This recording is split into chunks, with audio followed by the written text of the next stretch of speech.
Research has shown that approximately 20 to 40% of the general population has some degree of disorganized or fearful avoidant attachment style. Hey y'all, happy March. I hope you're doing well. I am here to talk to you about dating with a fearful avoidant attachment style. It's gonna be a bit of a journey, so bear with me here. This will be helpful for people, obviously, especially if you have a fearful avoidant attachment style. And even if you don't, this will be just a good video to maybe start thinking about what your attachment style is, and possibly just opening up your mind to maybe some of your behaviors, things you don't recognize that you do, or things that you don't have words to describe. I'm also going to give you all some tips, some things that I have learned to do to be able to navigate the dating sphere while fearful avoidant. So this book is a book that I highly, highly, highly recommend. And it is called Polysecure. And I know a lot of people will be like, Tate, I'm not a polyamorous, I'm a monogamous dater. That's fine. I still would recommend you get this book because it breaks down all of the attachment styles in a way that I've never found another book to. It's just a great resource. I wanted to just kind of read you all and talk about what fearful avoidance is. It can also sometimes be called a disorganized attachment style, but essentially, just to start out, what are attachment styles? So attachment styles are things that develop as you are a child, and they spring out of your relationships with your parents and your home environment. Obviously, children need their parents and they develop attachments to their parents, and so the ways that we attach to our parents and our parental figures can show up later in life when we start to do things like date, have friendships, etc. There are a number of attachment styles. There's two big umbrellas. There's secure and there's insecure. I will be talking on the insecure attachment style spectrum, and under that, there are a multitude of other attachment styles. Under insecure, there's an anxious attachment style, and there's an avoidant attachment style. And then what I will be talking about today is the fearful avoidant attachment style, or the dismissive attachment style. So there's all three of those. You may have heard about anxious attachment, you may have heard about avoidant, but you might not have heard about fearful avoidant, and it's because it is kind of an amalgamation of both. Just to kind of get more into what fearful avoidance is. So it is most commonly associated with trauma, and it typically arises when a child experiences their attachment figure as scary, threatening, or dangerous. When we are afraid, our attachment system gets activated to seek proximity to and comfort from our attachment figure. But what happens when our attachment figure is the person causing the threat? This puts the child in a paradoxical situation where their caretaker, who is supposed to be the source of their comfort and the solution to their fears, is actually the source of their fear instead. Diane Poole Heller, who is someone that's really well versed in attachment styles, she refers to this experience as having one foot on the gas and one foot on the brake. The child's attachment system wants to move toward their attachment figure, while the protective defensive mechanism of fight, flight, freeze, appease wants to move away from the attachment figure. And both of these are co-activated. That's what's really interesting about fearful avoidance, is that you're actually seeing both insecure attachment styles at play. The predominant factor leading to this style in childhood is having parents who are suffering from their own unresolved trauma or losses. Unable to regulate their own emotions, parents with their own history of unhealed trauma, neglect, or abuse might then act out, lash out, or completely tune out in ways that are scary to the child. You can be terrifyingly over-responsive as a parent, and you can be terrifyingly under-responsive. And research has shown that approximately 20 to 40% of the general population has some degree of disorganized or fearful avoidant attachment style. Approximately 80% of children who have experienced abuse develop a disorganized attachment style to one or both of their parents. Additional factors: parents who are on an emotional roller coaster, parents who have drastic, unpredictable fluctuations in mood, neglectful parents, parents who are contradictory in their communication, say one thing and do another. These are all markers of fearful avoidance. They refer to it in a child as disorganized, and then in an adult, it is considered to develop into fearful avoidance. In adulthood, what this looks like: people with this style of attachment experience a clashing fear of either being too close or too far away from their partners. They have the characteristics of both the dismissive or the avoidant and the anxious or the preoccupied styles of attachment. Their desire for closeness and longing for connection are active. However, because they have previous experiences of the ones they loved or depended on hurting them, they tend to feel uncomfortable relying on others, or are even paralyzed by that idea, and particularly by the fear that speaking their feelings and needs could be dangerous and make things worse. They might request attention from a partner, but then withdraw when connection is offered, or in more extreme manifestations, they might demand attention or affection and then attack or criticize their partner when what they want is given. They're easily overwhelmed by their feelings. It can affect their ability to function. These people will tend to see themselves as broken and unworthy of love, and they will expect that others are untrustworthy or will only hurt them in the end. And that's something that's really, really big for me. Shout out to Polysecure. That is the rundown, really. Now I just want to go into some things that I think have helped me to work through this, how I've learned how to date through this, and also ways that I think you can reframe your perspective in order to be open to dating. There's a lot of self-work that needs to be done, and obviously awareness is the first step. I'll just give you some examples of how this manifests in my life. I tend to get close to people, and then like almost on the brink of there being a potential for a relationship, I feel the urge to detach very, very strongly.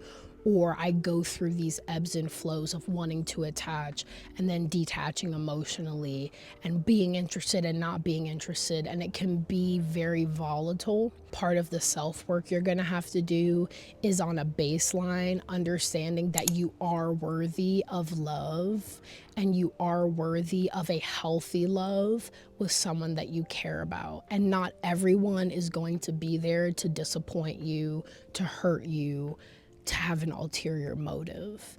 That is really, as I said, the baseline of fearful avoidance, is really feeling like untrustworthy of the people closest to you, feeling this sense of unworthiness on a basic level before you even start entertaining others.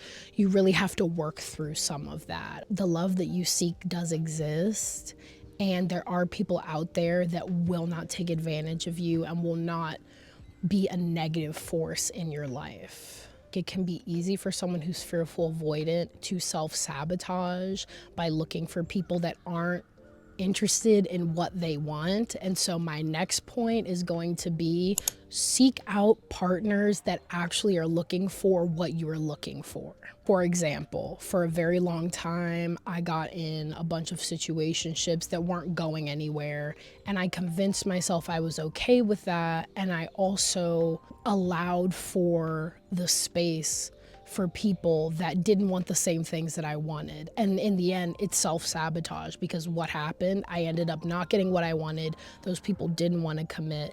And I think in that process, continued to fulfill that fearful avoidant state for me, because the nature of all of those situations were literally fearful avoidance. It was the back and forth, the not knowing how someone feels about me, not getting my needs met, deferring to the other person's needs and wants instead of making my own. And that is my next point. You deserve to have needs, and you should define them. For someone who's fearful avoidant like me, I realized recently that I default to the other person's needs and I never assert my own, nor had I ever even thought I had any. Because when you're fearful avoidant, oftentimes the parent takes precedence over your needs, or you're so used to not having your needs met that you either assume you never will, or you don't even realize that you need to have needs. That has been a big point of revelation for me, is deeply accepting I as a human have needs. I as a lover have needs in a relationship. They deserve to be honored and respected, and I will find someone that can meet those needs. I don't need to then accept crumbs or settle just because I don't think that my needs are important. You're so used to worrying about the needs that your parent has, and it just blinds you. And so you're so used to just being like, yeah, whatever you want, whatever you want, whatever you want. And it's like, well, what do I want? Get your journal, write down what your needs are in a relationship and stick to those. Write down what you want in your ideal partner, like all of the traits, all of the things that you just think about. And whenever you have moments where you're in a situation or relationship and you have these fearful, avoidant extremes of like, oh, I want to detach, or oh, I'm getting super attached, look back at those notes and reconcile them. Say, okay, if I'm detaching right now, am I detaching because this person doesn't have these traits that I'm looking for?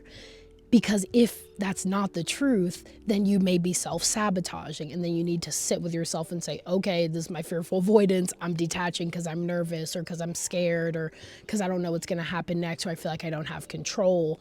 Versus, again, on the flip side, if you are getting really attached, take a moment and say, okay, hold on. Does this person have the traits that I'm looking for in a partner, or am I just attaching because I want to feel love? Am I just attaching because I'm getting attention and that feels good to me and I'm clinging to that? It gives you an anchor to go back to say, okay, this person is what I'm looking for, and let me go on this journey. Or, okay, this person isn't what I'm looking for. I need to not go on this journey to protect my own self and them as well. Take it slow. When you have a disorganized or fearful avoidant attachment style, I do think the volatility and the whirlwind can be so easy and so normal for you because you're literally used to volatility in your life. Like, that's how you grew up. That's how your, parental figure was. And so I think it's easy to mistake that, to mistake the quickness and all of the feelings for something formative and good. And I'm here to tell you that is not the case always. And more than not, you will be happy if you take it slow. Taking it slow allows you to get to know the person really for who they are. It allows you to be able to open up more as well, and hopefully develop some comfort and safety in the relationship, because being fearful avoidant, it can be very, very hard to find comfort or feel safe, because you always think that the other shoe is going to drop. And by taking it slow, I think it does give you more outs in general. Like, if you see a red flag, or if you see multiple red flags or whatever, you're able to kind of back out easier, because it's not like you were in this crazy thing, But also, one thing our generation is missing is the time. I feel like we've kind of lost sight of what it means to get to know someone over an elongated period of time. And I just think that that would be good for anyone, fearful avoidance or not. Not even putting a roadmap on your relationship is something that is really, really helpful. Great things take time, right? And even if they don't, taking more time will never hurt you. Taking less time might. give them more time to figure out what they need to figure out. Because keep in mind, there's two people in this situation. They might also be fearful avoidant. You know, you got to take into account what the other person's attachment style is. Another note on this really is like a little sub note. Forge friendships. Forging friendships is never a bad thing, you know? You could say, hey, I'm only gonna start friendships with people, and then if they evolve, they evolve. But if they don't, they don't. I do think at times it can get really intense to go into a connection with someone assuming that you're gonna be romantic and assuming that that is a potential partner for you, when you could just be forging a friendship with them, have things be platonic. Sure, if you wanna flirt here and now, that's fine. But I think putting the pressure and all of that, putting things in a pressure cooker is only gonna make it harder for you to figure out what is real and what isn't, and whether or not the actions that you're doing in this relationship are healthy. And if that person is your person, they will ride along with you. If they're not, let them go. Let them go. Facing the fear of communicating well.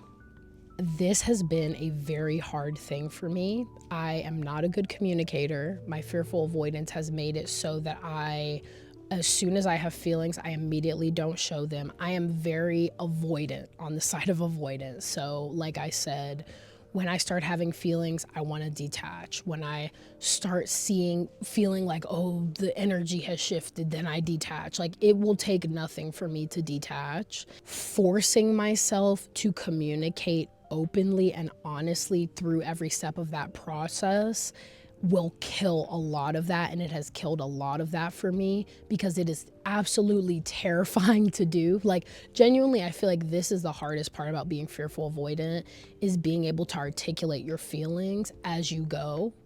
And I'm not saying articulate all the ups and downs, because I think there are also some things you should say to a potential partner and some things you shouldn't. Some things you need to go to your journal and your diary about, and your therapist. Some things you can bring to the relationship. But I do think as you start to be sure of your feelings, if you feel a connection developing, if you see things shifting from a friendship to a relationship, it is very important for you to communicate that. It's absolutely terrifying, and some of that exercise breaks down the fear in the fearful avoidance, if that makes sense. I don't think the book says this, but I feel like part of the fear is rejection, you know, which of course, if you have a flip-floppy parent, the neglect can be rejection in a way. You feel rejected by them. And so it can be very easy to have rejection sensitivity and not want to articulate how you feel because you're afraid that they're not going to feel the same way. But genuinely, truly, and sincerely, rejection is a blessing. If I could say one thing to you around rejection, do it more and do it often, because the more you go for what you want, the more you stand on it, the more you learn about yourself, and you also kill that fear.